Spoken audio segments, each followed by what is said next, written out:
What's going on, guys? Today we're going to show you how to tune and set up your new EXT Arma rear shock for your small Emoto. So you guys can see the shock's already installed, very muddy, but this is a very high performance shock and we ride it hard, and we're going to show you how to tune it today. So there's a couple of adjustments on here that we're going to do, and we'll explain what differences those will make when you're actually riding. Now, you should have already selected the proper spring for how heavy of a rider you are. In this case, Alex is running a 550-pound spring on his bike. He just went to the motocross track, so he was sending some big jumps, so he wanted a little bit more stiffness. Usually he runs a 500-pound spring. So today we have this little EXT 3D printed tool that is included with the shock. Now, we're not going to use this. I'm just going to use some real tools today, but this has a 12 mil socket and a 4 mil Allen on it, which will allow you to do all the adjustments. I like to keep this in my bag when I'm out riding. As I get into talking about how these changes are going to affect your ride, just know they're not going to make a major difference, even from all the way loose to all the way open. If we're talking about these settings, the biggest difference is going to be the spring rate for your weight. If you find that your shock is way too stiff, you probably need to go down a spring rate, or vice versa and go up. You will get one of these cards that will explain these settings individually, but we're going to start with our high speed compression. So that is a 12 mil socket that you can reach right here. I'll show that, it'll actually click on.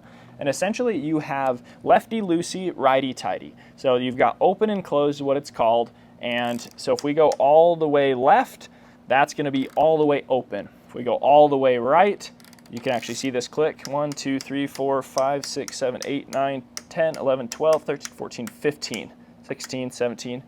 Okay, we had 17 clicks on that one. So there is a lot of adjustment between open and closed. Now let me explain what it does. So high-speed compression is what happens when your shock reacts super quickly when your back tire hits an abrupt bump. So if you're riding along trail, you have a root or a rock and your wheel reacts super quick. That's what high-speed adjustment is going to adjust. If you want it softer when you hit a hit like that, go to open. If you want it stiffer when you hit a hit like that, do it closed. Now you can go anywhere between that 0 to 17 clicks of adjustment and just test it out. So just adjust it while you're riding, at the shop, whatever. Adjust it how you want it to feel. Now we'll move on to low speed compression. This is a 4 mil Allen within that 12 mil. So this is the same thing, lefty-loosey, righty-tighty, to adjust your low speed compression. This is going to be the slower hits. So if you hit a rock going really slow and your shock kind of like undulates and just moves slowly, that's going to be your low speed. If you want it to be softer when you hit a slow hit, or under hard braking, or when you sit on your bike, those are like slow things that don't react quickly. Lefty-loosey to have it softer, righty-tighty to make it stiffer. Next up, we have another 4 mil up here at the very front. This one is your hydraulic bottom out control. This again is lefty-loosey, righty-tighty. Righty-tighty is going to get you, essentially it's going to help your shock from bottoming out. So if you're riding and you decide you're going to go to the motocross track and you're going to hit a lot bigger jumps than you would on a normal ride, you're going to want to turn your bottom out control up, and that will help your shock from bottoming out as hard or as abruptly.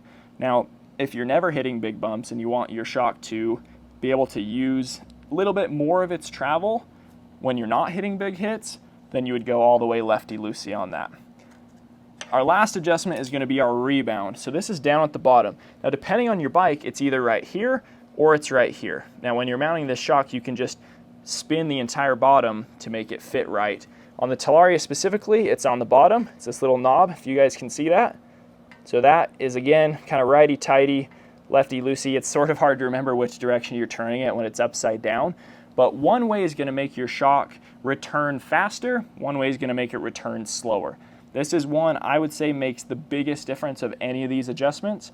If you feel like when you hit a bump, your shock comes back really fast and almost like jolts you off your bike, then it's too fast. You need to slow it down. If you're riding and your bike feels super dead, like you're using your suspension, but it's just coming back really slowly, that means you need to speed it up. And this one you can play with all the time on the trail, and you'll be able to tell a big difference if you move it like, say, 5 clicks. Thanks for watching. Hopefully you guys found this video helpful. If you're interested in purchasing one of these shocks, we'll have a link down in the video description. Catch you next video. See ya.